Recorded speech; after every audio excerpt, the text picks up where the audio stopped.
Well, hey everybody, it's Sandy, and welcome back to my channel dedicated to helping you advocate for your own health, one topic at a time.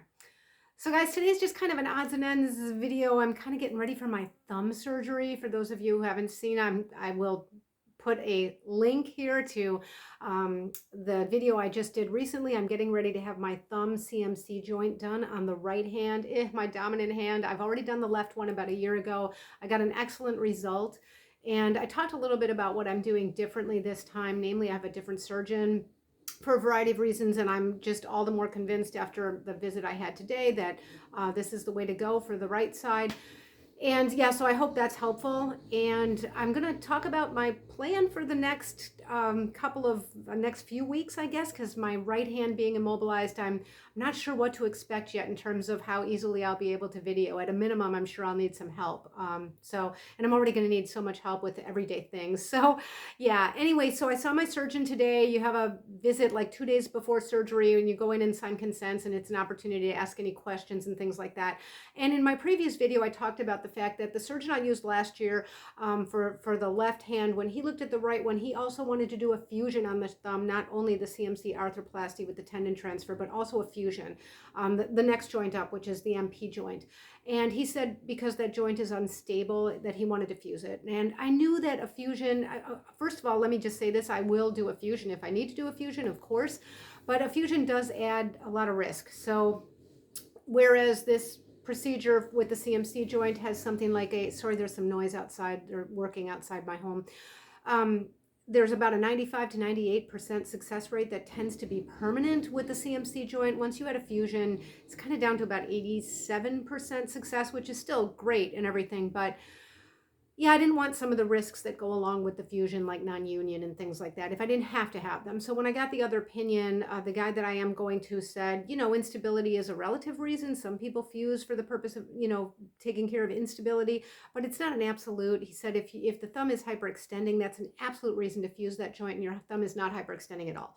So today when I went in there, I just said, just want you to look at that again, just to make sure, because while I certainly don't want anything that I don't need, I don't want to have the fusion down the road if I don't have to. And I know you don't have a crystal ball, but he looked at it again. He said, really, I think it's very unlikely you're going to need that fusion, if ever. If we have to do it, we can do it later on down the road, but I don't think it's likely, which is why I'm not recommending doing it.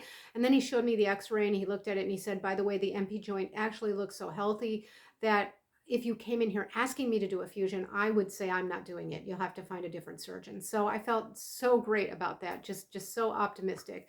The other thing I found out that he does a little bit differently than my previous surgeon, and this is not something I ever would have asked for, and I would just put up with it if this wasn't the case, but he doesn't use the post-op surgical glue. My previous surgeon used the glue instead of stitches, which makes for a really nice incision line. It's real clean. It heals like perfectly together. But that glue did cause me a lot of pain. I think if you put that glue in an area like, let's say here, where there's really no bending, like this part of your arm is a natural splint, that would be one thing. But on the hand, everything moves, and when one thing moves, it stretches the skin in one way or another. And for whatever reason, that glue caused me so much pain. So I'm cautiously optimistic. I'll let you guys know. I know at a minimum the first week is going to be severely painful. It just is with this surgery. But I had pain on the skin that went on for weeks, and until that glue came off. So I thought it was nerve pain, but I'm starting to think it was likely the glue. We're going to find out. So I'm really I feel just so fortunate about that. And not that I'm looking forward to having this surgery. It's in 2 more days, but there's no way to get to the other side of this without going through it. So I am looking forward to getting this in my past, in the rearview mirror, and starting on the occupational therapy as soon as I can, which will be 4 weeks after surgery. 1 week after surgery, I'm getting a cast put on. The cast will stay on if all goes well for 3 weeks. He assured me if I have issues with the cast like I did last time, that he'll address that, but we don't think that's going to happen. I don't want to plan for it. But 3 weeks after the cast has been put on, it will come off, and the same day I will get a custom splint, which is another thing I didn't get the last time, and I'll start occupational therapy at that time. So that brings me to the decision I made about a booster. I also did a video recently about how I'm choosing and how I'm using a more nuanced approach to decide when it's time for me to get my next messenger RNA booster, which I think I'm going to stay with Moderna. So I said I was going to use a more multifaceted approach, like not just how many months have gone by. I'm going to use the conditions around me. What's the infection rate like? It was really low a few weeks ago. It's starting to climb in my area. What is my life looking like? Am I going to be in high risk settings or not? And I am using my antibody levels, even though it's not perfect and we don't know exactly what level of immunity correlates to good protection. Well, we also don't know that about time, and we're using time, and time is arguably even less perfect. It's worse. It's not even close to perfect.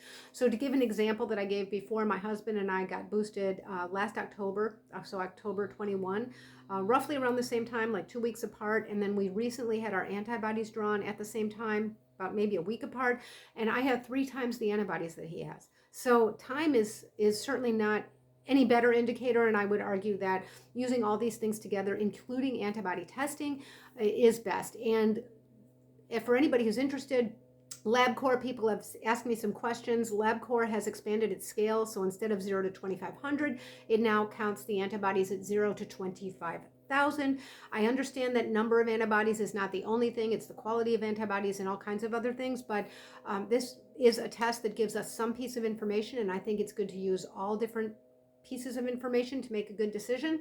So I would recommend going to LabCorp. You can just click on antibody testing on LabCorp's website. You don't need a physician order, at least in my state. I think that might be different in some states, but places where you don't need an order, it's like $6, and it's basically a doctor they contract with that then is essentially acting as the ordering physician, and you get your results in your portal in a couple of days. So I have decided that, given that my antibodies on the older scale would have just said greater than 2,500, so they would have still been, high. I was going to wait a little bit. I think that surgery is really low risk. I think with the kind of ventilation systems and things that they have in a surgery setting, very low risk. And then I will have one more doctor visit, which will be a week after surgery, 8 days, in order to get my cast on and have him take out the stitches and whatever. So I think that's pretty low risk too. I have the first patient of the morning appointment. And what I decided I was going to do is a week before the cast comes off, I'm going to get that boost. So I'll be nearing the end of that period using the cast. I'll probably be out of pain and swelling and whatever. And that'll be a week before the cast comes off. So a week before I start occupational therapy. And I think that's where a little more risk comes in. And especially if the infection rate is climbing, if it continues to climb in my area, because in occupational therapy, that's sort of like physical therapy. You're in a room with lots of different people, a lot of things you can't control. And I would like more bang for my buck for the early period right after the boost, where you actually get some protection against being infected at all. Shortly thereafter, you get enhanced protection from severity of disease. And of course, I'll take that.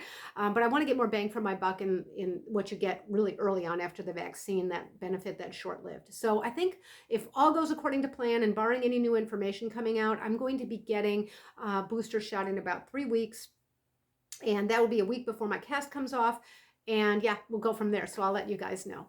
As far as upcoming videos, so I'm not sure what it's going to be like to video with my dominant hand immobilized and then having to do OT right after. I'm going to try to do maybe a few shorts and things like that. I'll see what I can do, and bear with me because I'm going to have to learn as I go, and maybe I'll get better at it as we go along. But I do have, I'm hoping next week I'll put up a video with, that's an interview with Dr. Graham Dursley, who is a dentist that has been a frequent and valued contributor in the Sandy's DIY Health Advocacy Facebook group. And he's going to talk to us about dental health, and dental health not only with COVID and some of the changes, maybe what was done during COVID, maybe what's going away, and maybe what's sticking around, and just dental health in general. And I think that'll be a really informative video. So I hope you will stick around and watch that next week. And yeah, so if you don't see or hear from me for a little bit, just know that I'm off working on recovering with my right hand after surgery. And yeah, I hope this was helpful. So I'm also still going to try to answer comments. I try to answer every single comment, both on YouTube and in the Facebook group. Bear with me because that does take some typing. Sometimes I dictate, but my dictation, it always ends up crazy, and there's something that I can't go back and fix afterwards. Don't even ask, but I'm going to try to keep up with those. But if I haven't for a bit, then you'll know why. So yeah, so go ahead and put questions, comments, things in the comment section. Head on over to the Facebook page and ask to join the Facebook group. It's a little more of an interactive discussion. And yeah, I hope to see you guys on the other side of this all feeling well. So until next time, Be well. Bye-bye.